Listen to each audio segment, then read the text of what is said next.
Starting a little project. Actually, we're just going to do a review. We did the Rainbow song, Since You've Been Gone. We basically started here on YouTube. And here's a Rainbow song, Since You've Been Gone. It's the HQ version. And if you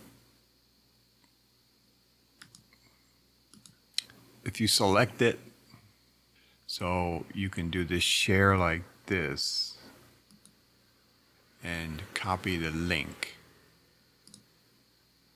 Okay, then I use this program which is called 4K Video Downloader. I have an activated version on my desktop, but I think you can download up to 10 songs in one day. So, I mean, if you're just going to use this once in a while, then that's fine. So I've already copied the link, so it's in my clipboard, and then you paste the link here. And I'm going to download the audio. So this will give me an MP3. All right, then I'll take that MP3 and I'll upload it to Fader, FADR.com, and I'll stem out the song. Stemming means I'm separating the vocals from the instruments and also separating the instruments a little further. So I've got separated drums, bass, vocals, and then a mix of everything else, the guitars or keyboards or anything that would have been left over. And then I download those stems as WAV files.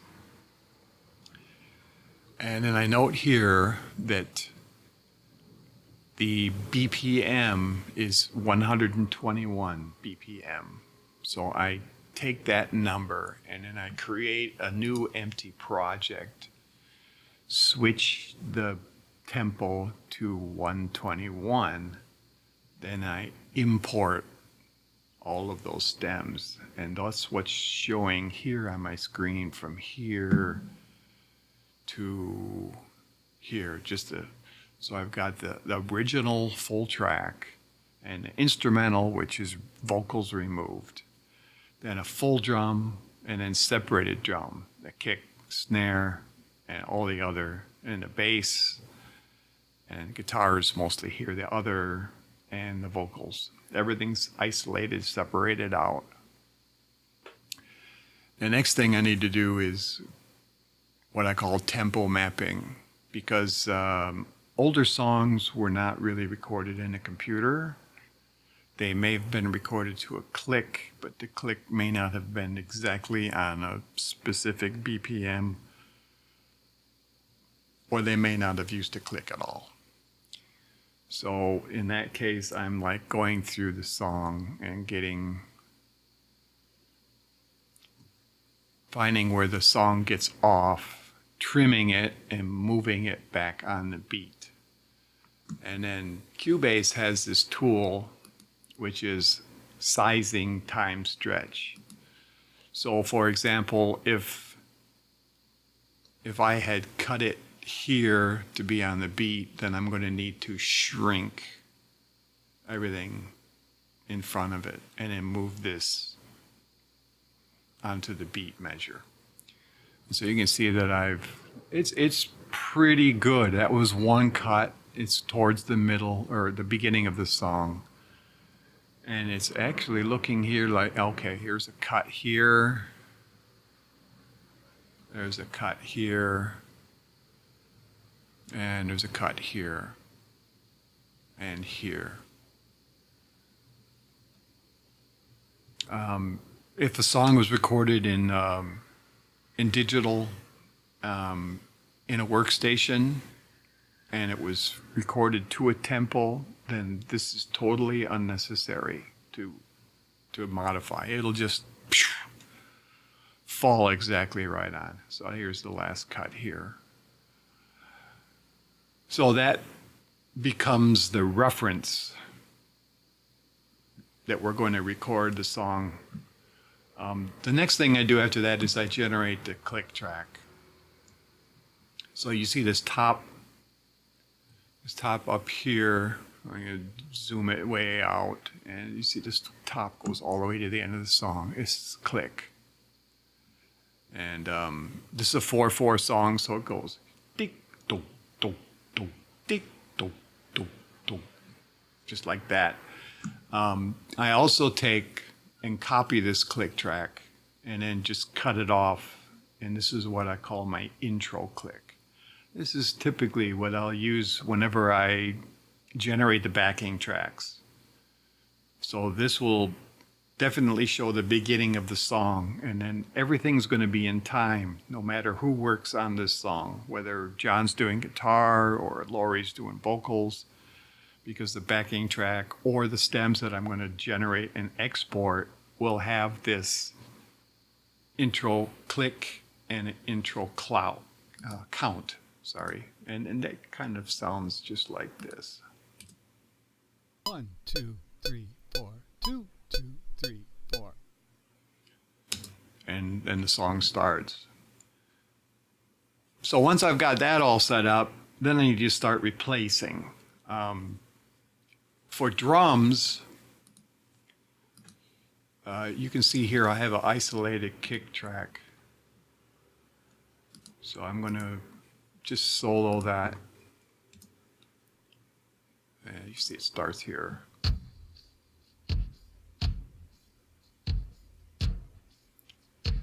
And there's a couple ways you can go around this.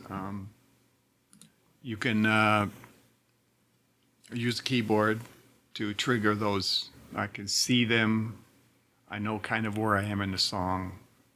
Kind of have to learn a song pretty well, and then key in. Those are all a C1 for the kick.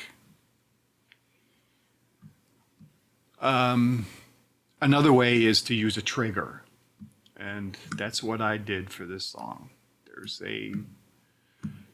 something here called trigger.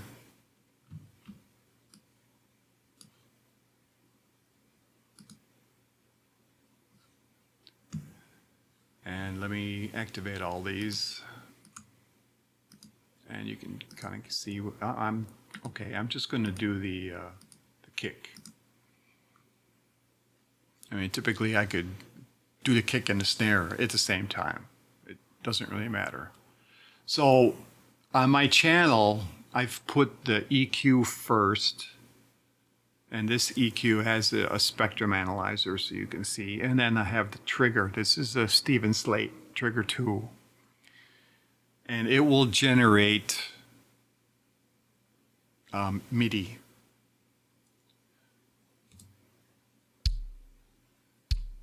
And so what I'll do first is I can see kind of what the kick, the frequency response, and then adjust the EQ to get the best. And then here, you can adjust the detail. So if it misses on a ghost note or something, you can increase the detail. But what's happening is, this is, number one, actually the kick, what I'm hearing now is being played from the trigger. And it's a DW 22-inch kick, and with the microphone inside. But after you've finished playing through the track, there's a buffer here, MIDI capture. And then I just take this drag on track, drag it into my MIDI track. So this is my drum MIDI track. So you can see here I already have separated the kick, the snare, and then anything I'm going to put on top, like hi-hats, ride, crash. All of these down here, these really short ones, these are all crash. And so that ends up I'm actually playing through the virtual drum, which is this thing here.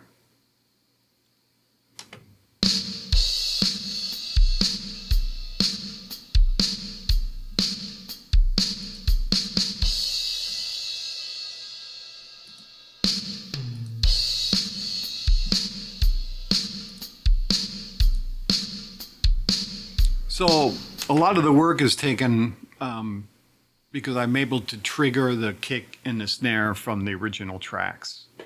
I don't have to do that, but I still need to go back and fill in the cymbals, the rides, crashes to make a complete drum set.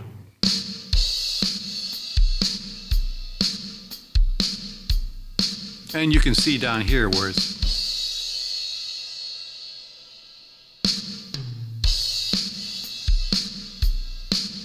but you can see how far everything is advanced, you know, in today's sampling world.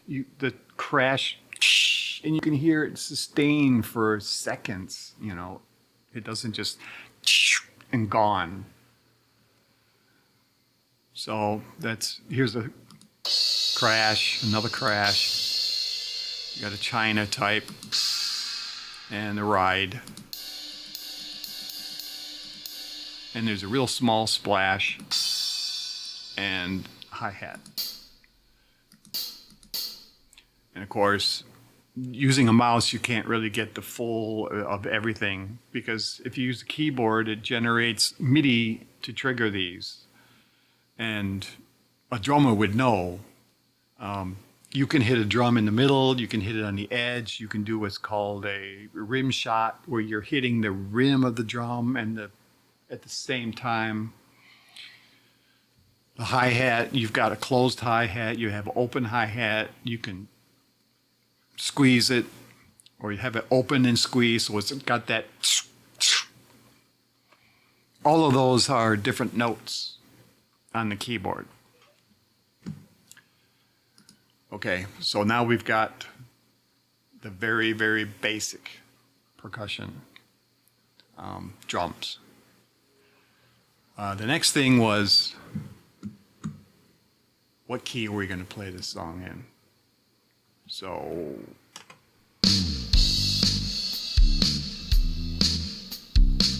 this is the original key. And that's the original bass. But if I go down here, and this is my bass that I've recorded it. And it's lower key. This is for so Lori can sing.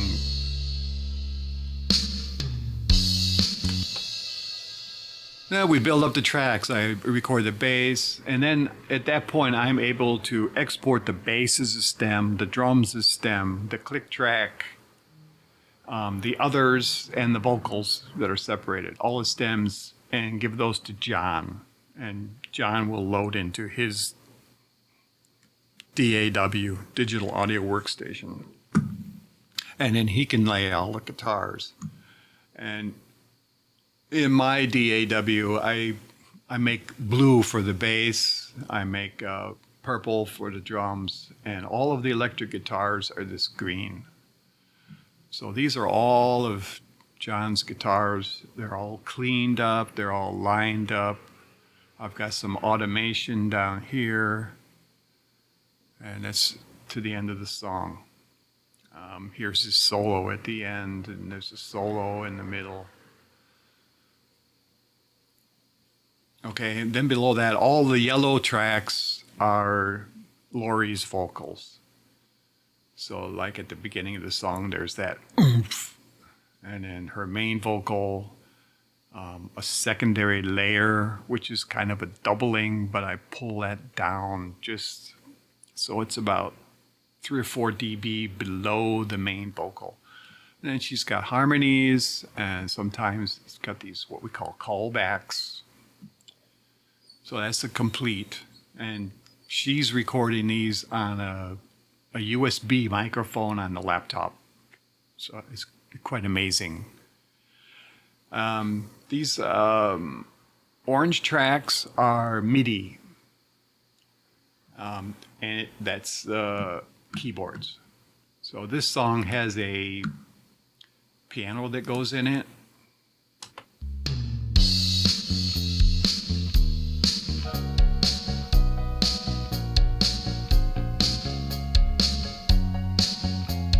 So that's recorded on a MIDI keyboard, and then it's using a piano patch.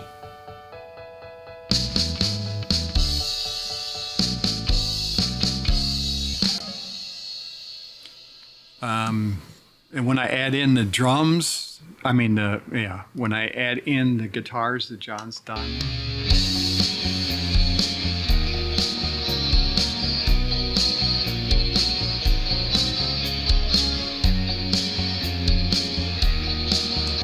I mean, at this point, this song is basically 99.9% already mixed. So I'm just opening up the project and reviewing and showing what's inside, and how we make this, and all the originals, they're all muted.